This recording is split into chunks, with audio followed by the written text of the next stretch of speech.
Meghan Markle's shocking humiliation in Geneva finally proves that she has just gone mad. Is Meghan Markle still a global draw, or was she ever really? Or has her public fascination started fading faster than her team expected? Meghan Markle is stunningly oblivious to her own hypocrisy, and that is definitely beginning to damage her in the eyes of the public and, more importantly, really, the eyes of the media. Meghan's certainly trying to recreate kind of these royal moments, and you've actually seen a real royal in action. And you're putting profit over the privacy of your own daughter. So just zip it. Zip it with your faux politician act. Look closely at the eyes. Not the rehearsed sparkle she saves for the high-definition lenses, but the cold, calculating stillness that lies beneath. There is a specific moment, a fraction of a second in the heart of Geneva, where the mask does not just slip, it shatters. If you were not paying attention, you might have missed the precise instant. The Duchess realized that the global stage she had spent millions to build was actually nothing more than a deserted sidewalk next to a public transit route. This was supposed to be the coronation of a new humanitarian queen. Instead, it became a masterclass in public humiliation, so profound that it may have finally signaled the end of an era. The city of Geneva is built on the weight of history, diplomacy, and serious international power. It is a place where world leaders decide the fate of nations. It was the perfect backdrop for a woman who views herself as the successor to a legacy of grace and global influence. Meghan Markle arrived with every weapon in her aesthetic arsenal. She was draped in thousands of dollars of high-end tailoring, specifically a sharp, somber outfit designed to scream authority and empathy. Her team had prepared the ground with the precision of a military operation. They set up crowd control barriers designed to hold back a stampede of thousands. They positioned the cameras to capture the sweeping majesty of her presence. They expected a historic moment, but history has a funny way of ignoring those who try too hard to manufacture it. As the cameras rolled, the frame was carefully tight. If you only looked at the official feed, you saw a woman of power speaking to the world. But when the lens widened, the reality was catastrophic. There were no cheering crowds.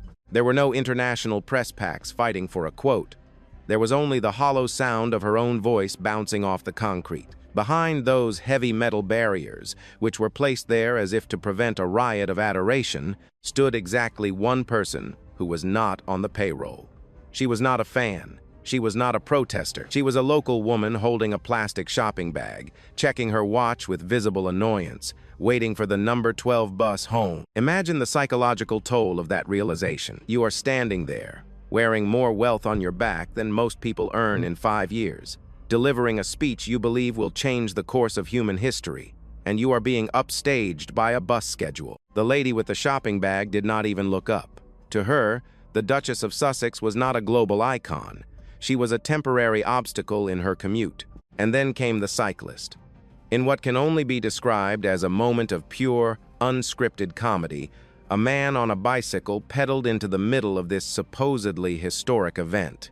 He stopped for perhaps 3 seconds. He squinted at the woman in the expensive suit, perhaps wondering if he had stumbled into a film set or a minor local disturbance. Then, with a shrug that spoke volumes of the world's growing indifference, he pedaled away.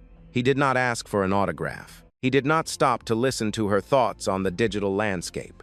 He simply left her behind in his rearview mirror. This is where we see the true Meghan.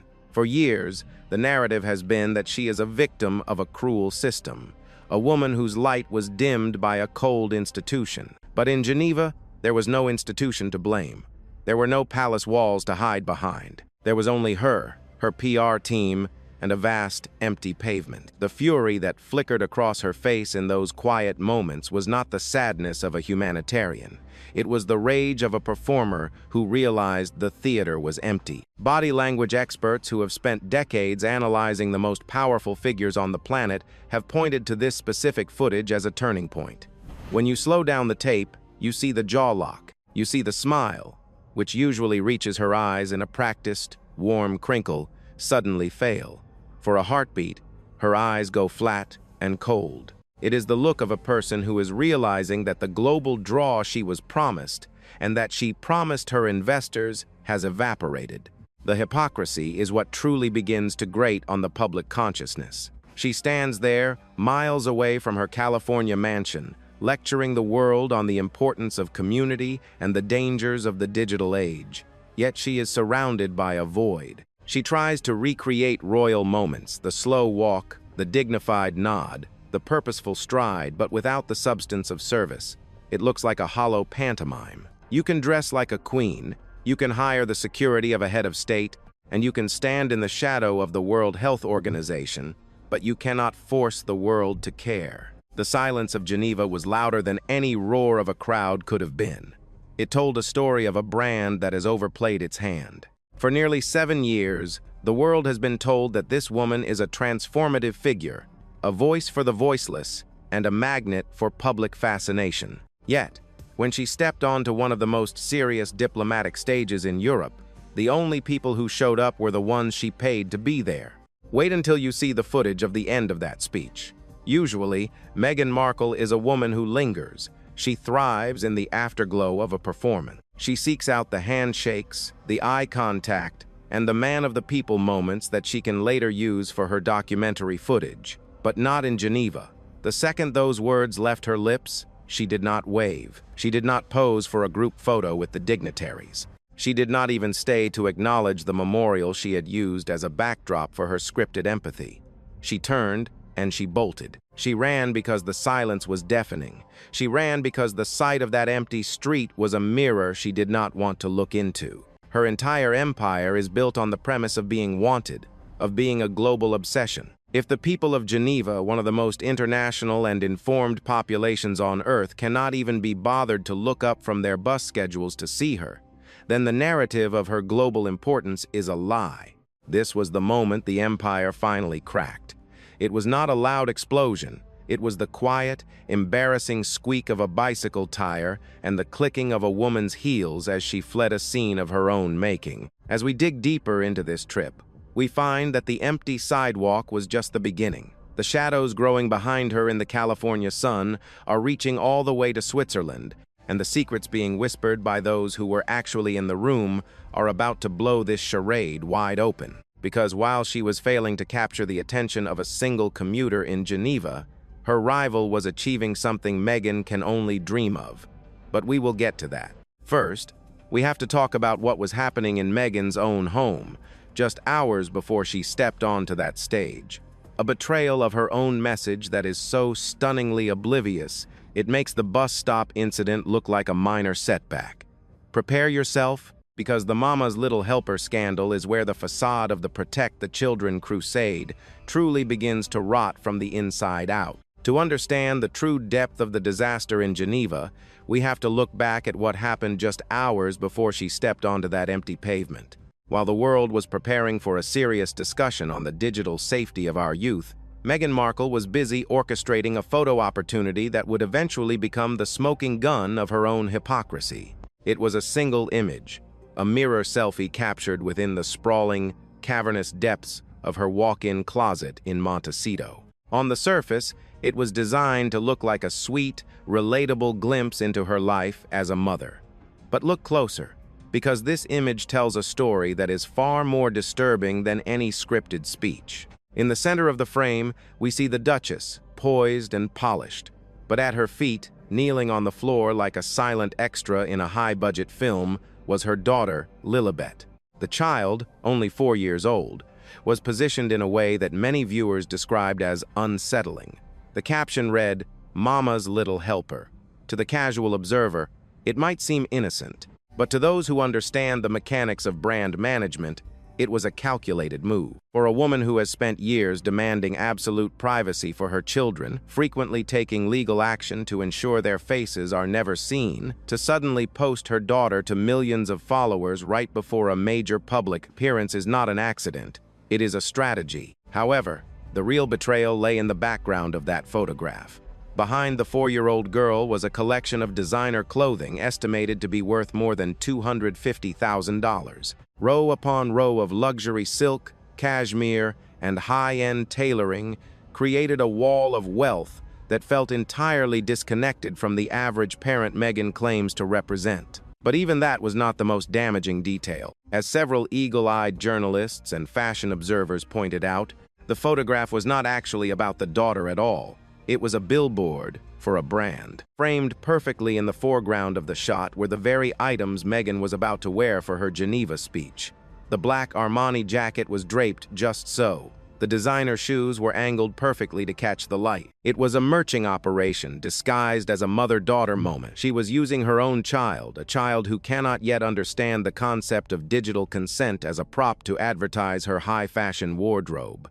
The irony was so thick it was almost suffocating. Just a few hours later, this same woman would stand in front of a memorial for dead children and lecture the world about the evils of social media companies that put profit over people. How can you stand on a stage and condemn the exploitation of children for clicks when you are using your own daughter to boost the engagement on your Instagram feed? How can you talk about the preventable harms of the digital age when you are actively building a digital footprint for your 4-year-old to sell a $250,000 lifestyle? This is the fundamental disconnect that is beginning to alienate even her most loyal supporters. The hypocrisy is not just a minor flaw, it is the core of her brand. The reaction online was swift and brutal. Some viewers compared the aesthetic of the photo to Mommy Dearest, noting the strange power dynamic of a young child kneeling at the feet of a mother who is busy admiring herself in a mirror. Others pointed out the psychological impact of being raised as an accessory to a global PR campaign. If the internet is a dangerous place for children, as Meghan so passionately claimed in her speech, then why was she throwing her own daughter into the digital lion's den to prepare the world for her Armani debut? This brings us to a darker question about the nature of her advocacy. When Meghan talks about protecting children online, who is she really protecting? Is she concerned about the millions of vulnerable youths who face real-world dangers, or is she simply trying to control the narrative so that the only images of her children allowed to exist are the ones she can profit from? In Geneva, she spoke with a voice that was described as flat and icy, lacking any genuine warmth or passion. Perhaps that is because it is difficult to find genuine passion for a cause when your own actions hours earlier have completely undermined your message. Experts in child psychology and digital ethics have long warned about the sharenting phenomenon, where parents exploit their children's lives for social media validation. Meghan Markle has now become the high-profile face of this very issue, all while claiming to be its greatest critic. It is a staggering display of cognitive dissonance. She wants the world to see her as a protective mother, a modern-day Diana who would do anything to keep her children safe. But the mirror selfie suggests something else entirely. A woman who sees everything and everyone as a tool for her own advancement. As she stood next to that bus stop in Geneva, lecturing an empty street, the ghost of that Instagram post hung over her like a dark cloud. The media, which has often been hesitant to call out her inconsistencies, could no longer look away. The contrast was too sharp. On one hand, you have the humanitarian grieving for the losses of others. On the other, you have the influencer using her child to frame a shot of an Armani jacket. This was not a mistake of timing. This was a reveal of character. And as the public began to connect the dots between the wardrobe at home and the speech on the stage, the foundation of her Protect the Children crusade began to crumble. But the closet and the daughter were only the beginning. If the image she was projecting was a lie, then what about the organization she claimed to represent? If the mother was a performer, was the charity itself just a prop? To find the answer, we have to look past the Armani and the Instagram filters and look into the hollowed-out shell of what was once a multi-million-dollar foundation. Because what has happened to Archwell Philanthropies behind closed doors is a bombshell that makes a mirror selfie look like child's play. If the closet selfie was the first crack in the glass, the investigation into the organization she claims to lead is what shatters the window entirely. When Meghan Markle stood on that stage in Geneva, she did not just speak as a private citizen. She spoke under the banner of the Archwell Foundation. She invoked that name as if it were a global powerhouse, a sprawling philanthropic empire dedicated to the healing of the world. But if you peel back the expensive PR layers and look at the actual filings, you find something far more haunting. You find a ghost. For months, whispers have been circulating through the corridors of power in both London and New York that the Archewell Foundation is no longer the robust entity it once claimed to be. In fact, reports have emerged that the organization has been quietly gutted. The staff, once a hand-picked team of high-level professionals, has dwindled. High-profile departures have become the norm rather than the exception. According to seasoned royal commentators and investigative journalists, the foundation has been restructured under what is known as a fiscal sponsorship model. To the average person, that sounds like boring corporate jargon, but in the world of high-stakes philanthropy, it is a massive red flag. A fiscal sponsorship model often means that a charity no longer has the internal infrastructure to manage its own affairs. It becomes a project housed within another entity, a hollowed-out shell that exists more on paper than in reality. Why would a couple who claimed they were going to change the world suddenly downsize their primary vehicle for change? The answer might be found in the murky waters of legal standing. There have been repeated public claims that the foundation has struggled to maintain its status as an active charity in good standing. Words like delinquency and even fraud have been whispered in the dark corners of the internet by those who track these public filings with obsessive detail. But if the foundation is a ghost, how did she end up on a stage at the World Health Organization? This brings us to the most cynical part of the Geneva charade, the pay-to-play strategy. For years, the public has been led to believe that Harry and Meghan are in high demand, that world leaders are clamoring for their insight, but the reality is far more transactional. According to industry insiders, the Sussexes employ a PR firm to whom they pay enormous sums of money deep into the six figures. The primary job of this firm is not just to manage their image, but to pitch them. They do not wait for the phone to ring. They buy the phone. They call up conference organizers, global summits, and memorial foundations. They offer a famous name in exchange for a stage. In many cases, these appearances are part of a financial arrangement where the invitation is actually a purchase. This explains why the pavement in Geneva was empty. When a cause is genuine and a speaker is truly invited because of their expertise, people show up. Real movements draw real crowds. But when you have paid for the stage, you cannot pay the public to care. You end up standing behind crowd control barriers that no one is trying to cross, speaking to a street that is busy waiting for the bus. And then there is the connection to Dr. Tedros, the head of the World Health Organization. To understand why he would lend his platform to a fading royal brand, you have to look at his own standing. Dr. Tedros has been a lightning rod for controversy for years. He has been hammered by criticism from major world powers, and at one point, the United States even moved to pull its funding under previous administration. He is, in many diplomatic circles, considered radioactive. When two desperate brands find themselves in a storm, they often cling to each other for survival. Meghan needed a stage that looked serious, and Dr. Tedros needed a celebrity name to provide a veneer of pop culture relevance to his struggling administration. It was not a meeting of minds, it was a merger of necessities. No politician with an eye on their approval ratings would want to be seen fronting a project with a woman whose popularity has plummeted to record lows. But a non-governmental organization boss who is not accountable to any electorate, he is the perfect partner for a pay-to-play appearance. This is the hollow empire in action. It is a world where the clothes are Armani, the stage is the World Health Organization, and the title is Duchess, but the foundation is empty. The invitation was bought, and the audience is a man on a bicycle who does not even know your name. It is a house of cards held together by the sheer force of a high-priced PR firm and the fading memory of a royal connection. But the most devastating part of the Geneva trip was not the empty sidewalk or the shell of a charity. It was the speech itself. Because while Meghan was delivering those icy, rehearsed lines about the dangers of the internet, a group of people thousands of miles away were beginning to notice something familiar about her words. As the speech progressed, a new scandal began to bloom in real time. It was a bombshell that would suggest the Duchess was not only paying for her stage and her clothes, but she might also be borrowing the very thoughts she was using to lecture the world. Prepare yourself, because when we look at the claims of plagiarism and the shocking disregard for the local culture of Geneva, the image of Meghan Markle as a thought leader does not just crack, it vanishes entirely. We are about to look at the words she spoke and the language she refused to use, revealing a level of arrogance that even her harshest critics did not see coming. If you thought the mama's little helper post was bad, wait until you hear whose words were actually coming out of her mouth on that stage. The illusion of intellectual authority is perhaps the most fragile mask of all.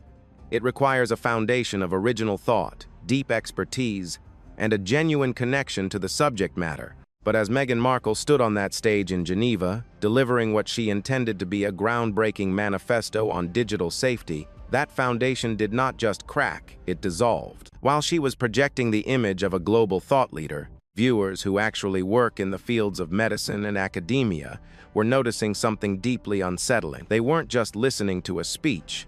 They were witnessing what many have described as a blatant exercise in intellectual theft. The bombshell began to drop as researchers and viewers started comparing her script to existing academic works.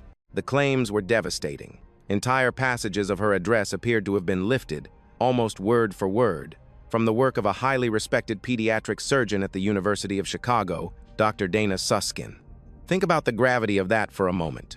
A woman who has built her entire post-royal identity on being a thoughtful, original, and authoritative voice for humanitarian causes is accused of standing in front of a memorial for dead children and reciting words that were not her own.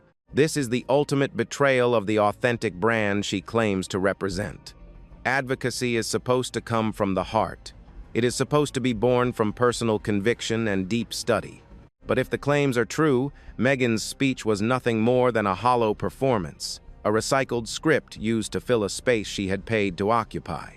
It suggests a profound lack of actual knowledge on the very topic she was lecturing the world about. When you have to borrow the expertise of others to sound important, you are not a leader, you are a narrator. And in Geneva, the narration felt cold, mechanical, and entirely devoid of the warmth she so desperately tries to project. Even her own supporters noticed the strange energy of the delivery. Her voice was described as flat and icy. There was no passion, no rhythm, and no genuine connection to the words coming out of her mouth. She was reading from cards, her eyes darting back and forth, looking more like a nervous student at a recital than a global icon. One viewer remarked that she looked as though she was using every ounce of her willpower just to keep from shaking with rage. But why the rage? Perhaps it was the realization that the words weren't hers, the crowd wasn't there, and the mask was becoming too heavy to hold. But the plagiarism claims were only half of the intellectual disaster. There was also the matter of the host city itself. For a decade, Meghan Markle has bragged in interviews and on her now defunct blog about her linguistic prowess. She has claimed, on multiple occasions, that she studied French for 8 years. She positioned herself as a worldly, sophisticated woman of the world who could navigate European diplomacy with ease. Geneva is a French-speaking city. It is the heart of Francophone diplomacy.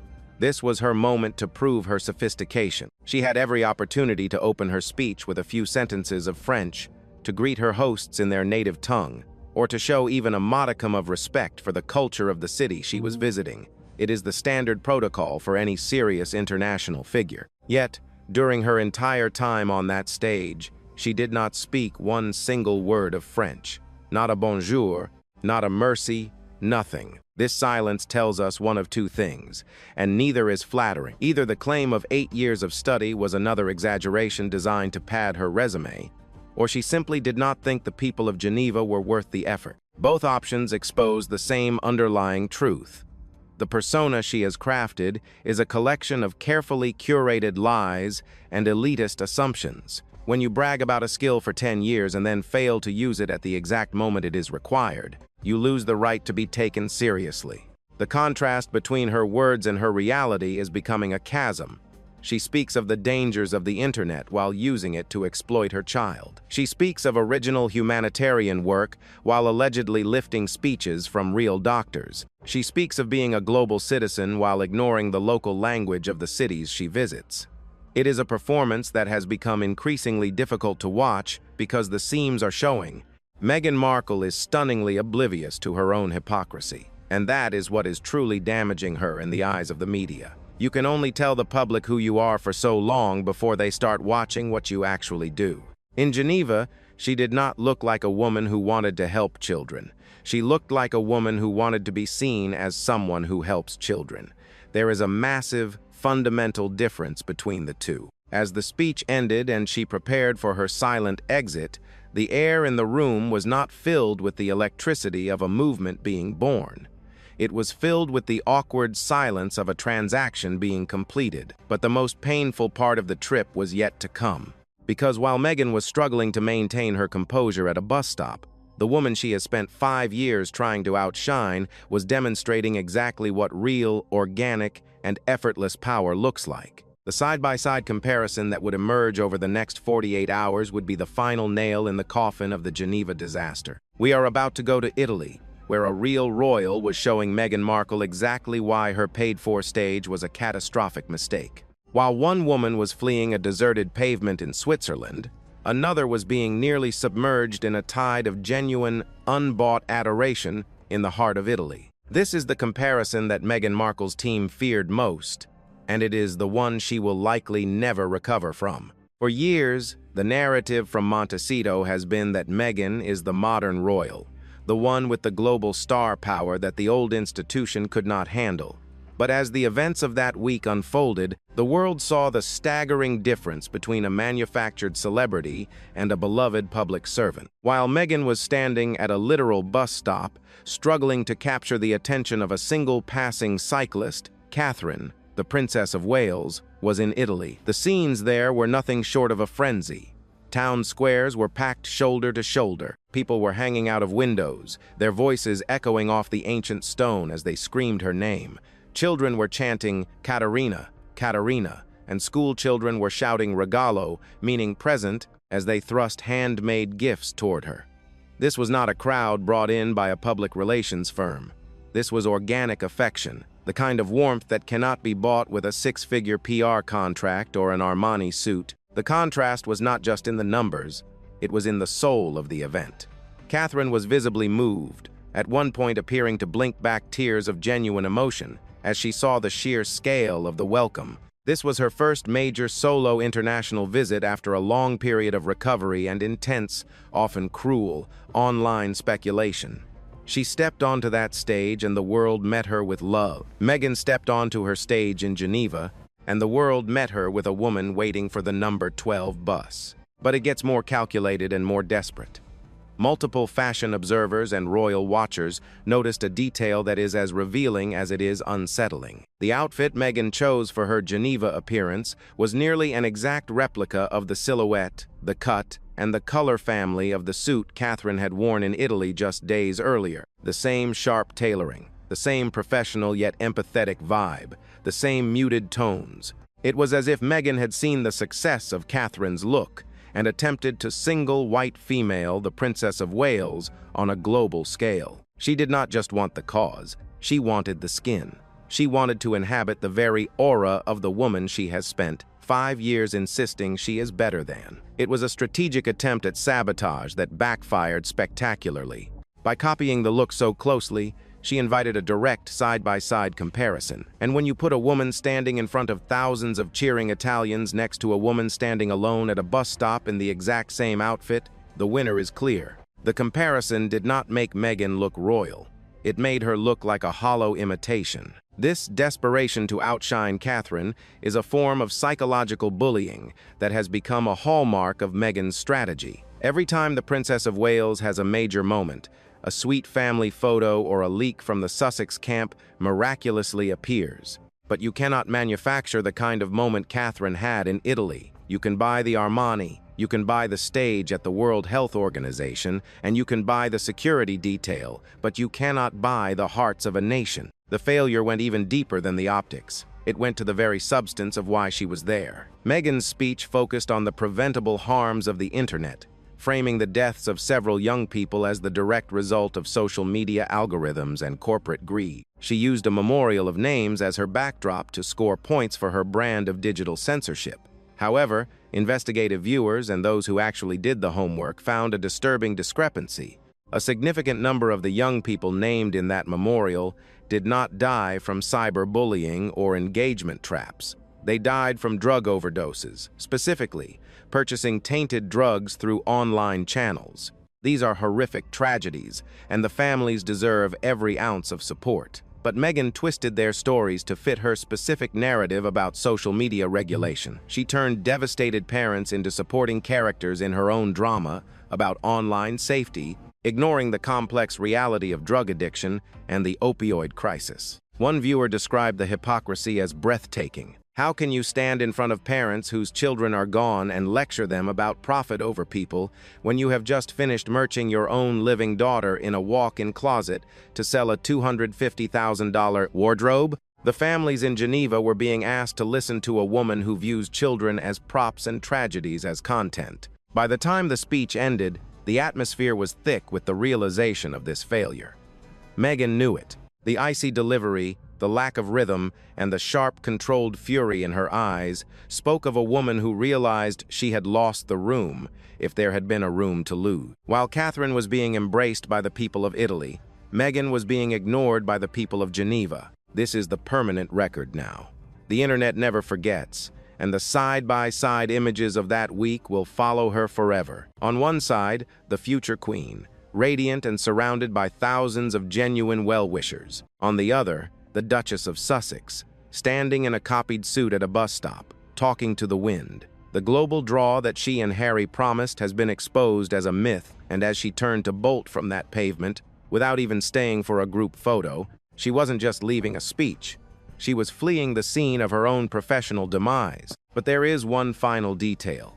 One last performance at the very end of that speech that truly gave the game away. It was a moment so staged, so rehearsed, and so poorly executed that even her most sympathetic viewers were left cringing. If you want to see the exact moment the mask fell off and the actress took over, you have to look at her hands, because what happened in those final seconds is the ultimate proof that everything we saw in Geneva was a lie. The final moments of any performance are the most critical, for they are what remains in the mind of the audience long after the curtain falls. As Meghan Markle reached the crescendo of her address in Geneva, she knew she needed a finale that would resonate across social media feeds for weeks. She needed a Diana moment, a flash of raw, unfiltered humanity that would silence her critics and cement her status as the world's most empathetic soul. But what we witnessed instead was a moment of such transparent artifice that it may go down as the most embarrassing sequence of her public life. As she delivered the final line about our children looking back and feeling proud, something curious happened. Watch the footage closely. Her hand rises, almost in slow motion, to touch the side of her nose. She gives a quick, sharp sniffle. Her eyes flick downward, and she pauses, as if she is struggling to hold back a flood of tears.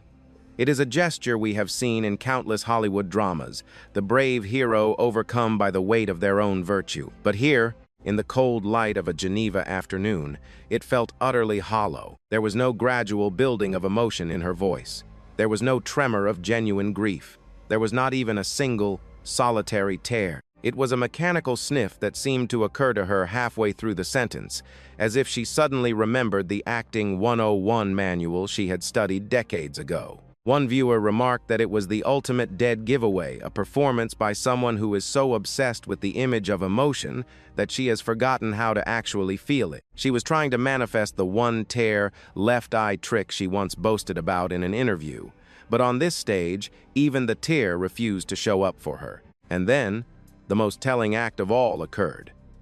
In the 7 years since she entered the public consciousness as a royal figure, Meghan Markle has never met a camera she didn't want to linger in front of. She is known for her long goodbye, her tendency to work a room until the very last light is extinguished, and her insistence on being center stage for every group photograph. But the second this speech ended, the Duchess of Sussex did something truly unprecedented. She bolted. There was no group photo with the dignitaries. There were no warm handshakes with the grieving families who had traveled to be there. There was no mingling with the delegation from the World Health Organization. She turned, she walked, and she vanished into a waiting car before the echoes of her own voice had even faded from the pavement. Why would a woman who lives for the spotlight flee from it at her most important international moment of the year? The answer is as simple as it is brutal. She knew. She knew the pavement was empty. She knew the man on the bicycle and the woman at the bus stop had stripped away the myth of her global importance. She knew that without a cheering crowd to validate her, she was just a woman in an expensive suit talking to an empty street. The smirk she had carried throughout the morning was gone, replaced by a look of controlled, icy fury as she realized the pay-to-play investment had failed to yield a single genuine moment of adoration. But perhaps the most glaring void on that stage was the absence of Prince Harry. For years, they have marketed themselves as an inseparable unit, the Duke and Duchess of global impact. Yet, in Geneva, she stood entirely alone. There was no husband to hold her hand, no royal partner to provide a shield of legitimacy. The rumors of a professional and personal decoupling have been swirling for months, and the sight of Meghan struggling to command a bus stop in Switzerland, while Harry was nowhere to be found, only added fuel to the fire. She walked into the disaster alone, and she fled from it alone. When you take a step back and look at the entire Geneva charade, the picture is devastating. You have a woman wearing $250,000 in designer clothing, delivering a speech that may have been plagiarized from a real doctor, representing a foundation that has been hollowed out into a ghost of its former self, and speaking to a crowd that consisted of exactly 0 fans. It was a masterclass in the emperor's new clothes. She tried to sell the world a vision of a global humanitarian queen, but the world looked at the empty sidewalk and saw exactly what was there: a hollow brand clinging to a fading title. The comparison with Catherine in Italy was the final, crushing blow. It proved that you cannot manufacture the it factor. You cannot pay a PR firm to make people love you. You cannot copy a suit and expect to inherit the soul of the person who wore it first. Catherine's success was built on years of quiet service and genuine connection. Meghan's failure was built on years of self-promotion and transactional advocacy. One drew thousands, the other drew a bus schedule. As the sun sets on the Montecito empire, the questions are becoming louder and more frequent. How much longer can they afford the 6-figure PR bills to buy stages that no one watches? How much longer can they use their children as props before the public's patience finally snaps? And most importantly, what happens when the global draw finally dries up for good? Geneva was not just a bad trip. It was a moment of clarity for the entire world. It was the moment the mask didn't just slip, it fell off and shattered on the concrete. The Duchess of Sussex went to Switzerland to prove she was a queen of the world. She left having proved she couldn't even capture the attention of a city bus stop. The empire hasn't just cracked, it is in a freefall. And as she sits behind the closed doors of her mansion, staring into the same mirrors she used for her closet selfies, she must be wondering, if no one is watching, does the Duchess even exist? The charade is over. The silence of Geneva has spoken, and it is the loudest sound Meghan Markle has ever heard. Thank you for watching this deep dive into the collapse of a royal myth. Make sure to hit that subscribe button right now. It costs you nothing, but it ensures you never miss the truth behind the headlines. Now, tap the video on your screen to see what is really happening behind the scenes at Montecito. Trust me, you will not believe what is coming next.